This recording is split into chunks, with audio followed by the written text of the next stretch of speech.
साफ नियत करे हामी भरे जॾहिं दो सवालिया।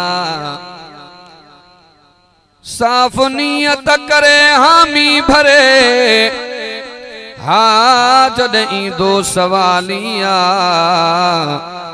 धणीअ दर गंज मिलंदो आ उहो वींदो न खालिया।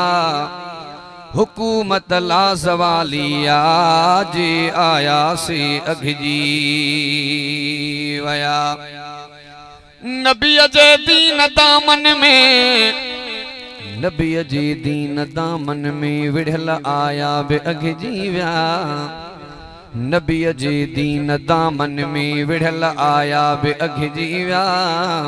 असां जेड़ा किना को जा किरल आया बे अघजी व्या। मोहम्मद उहो गुलवा, मोहम्मद उहो गुलवा सुकण जो नाही नालो। मोहम्मद जे मोहब्बत में सुकल आया बे अघजी व्या।